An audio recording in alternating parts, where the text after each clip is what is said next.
Welcome to மெகனஸ் views. இன்றைக்கி நம்ம பார்க்க போகிற ரெசிபி என்னதுன்னா பிரெட் அல்வா. இது எப்படி பண்ணலாம் அப்படின்னு சொல்லி பார்க்கலாம்.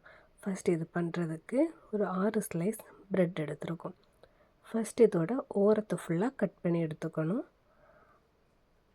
அப்புறமா இதை 4 பீசஸாக கட் பண்ணி எடுத்துக்கலாம். அது மாதிரி குட்டி குட்டி பீசஸாக போட்டோம் அப்படின்னா ஃப்ரை பண்ணுறதுக்கு அப்புறம் அல்வா ப்ரிப்பேர் பண்ணுறதுக்கெலாம் ஈஸியாக இருக்கும். அதனால தான் இந்த மாதிரி ஸ்லைஸ் பண்ணி எடுத்துக்கிறோம். இப்போ இது ஃபுல்லாக ஸ்லைஸ் பண்ணி எடுத்தாச்சு. இனி ஒரு கடாயில் ஆயில் விட்டு ஆயில் நல்லா பாயில் ஆனதுக்கப்புறம் ப்ரெட் பீசஸை இந்த மாதிரி போட்டு நம்ம ஃப்ரை பண்ணி எடுத்துக்கணும். ஆயில் நல்லா பாயில் ஆனதுக்கப்புறம் தான் நீங்கள் ப்ரெட் பீசஸை போட்டு எடுக்கணும். ஃபஸ்ட்டே போட்டிங்க அப்படின்னா அந்த ப்ரெட்டில் ஆயில் நல்லா அப்சர்வ் பண்ணும். அதனால் ஹை ஃப்ளேமில் வச்சு இதை நீங்கள் ஃப்ரை பண்ணி எடுங்க. இது ரொம்ப டீப் ஃப்ரை ஆகணும் அப்படின்னு இல்லை, இந்த கோல்டன் ப்ரௌன் கலர் ஆனால் போதும்.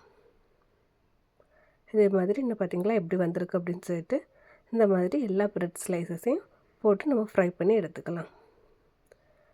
இனி ஒரு கடாயில் ஒரு 2 டேபிள் ஸ்பூன் போல் கீ ஆட் பண்ணியிருக்கோம். அப்புறம் இதில் தேவையான நட்ஸு நான் கேஷ்யூவும் ட்ரை ஃப்ரூட்டும் போட்டிருக்கேன். உங்களுக்கு வேறு என்ன ட்ரை ஃப்ரூட்டோ இல்லை பாதாம் உங்களுக்கு எதாவது போடணுன்னா போட்டுக்கிடுங்க. அப்படி போடாட்டாலும் ஒன்றும் பிரச்சனை இல்லை. அதுக்கப்புறம் 1 கப் அளவு வாட்டர் எடுத்துருக்கோம்.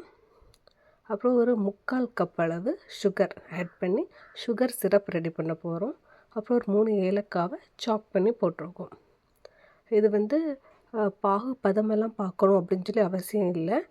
கொஞ்சம் வற்றின உடனே நம்ம ஆல்ரெடி பண்ணி வச்சுருக்கிற அந்த ப்ரெட்டை இதில் போட்டு எடுத்துக்கணும். இந்த ப்ரெட்டில் அந்த சுகர் சிரப் ஃபுல்லாக கொஞ்சம் அப்சர்வ் ஆனதுக்கப்புறம் 1 கப் அளவு மில்க் இதில் ஆட் பண்ணணும்.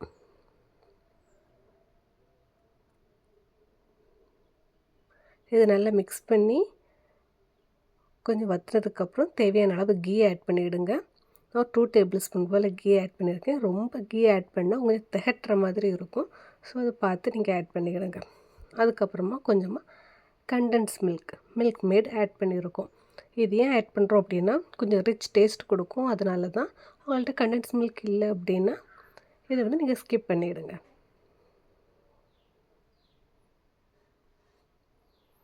பார்த்திங்களா எந்த மாதிரி வந்திருக்குன்னு. லாஸ்ட்டாக நம்ம ஆல்ரெடி ஃப்ரை பண்ணி வச்சுருக்க ட்ரை ஃப்ரூட்டையும் ஆட் பண்ணியிருக்கோம். ஆட் பண்ணி ஃபுல்லாக மிக்ஸ் பண்ணிக்கிட்டு பார்த்திங்களா எந்த மாதிரி வந்திருக்குன்னு சொல்லிட்டு. உங்களுக்கு இந்த ரெசிபி பிடிச்சிருந்து அப்படின்னா மெகனஸ் வியூஸ் சேனலை சப்ஸ்கிரைப் பண்ணுங்கள். தேங்க்யூ.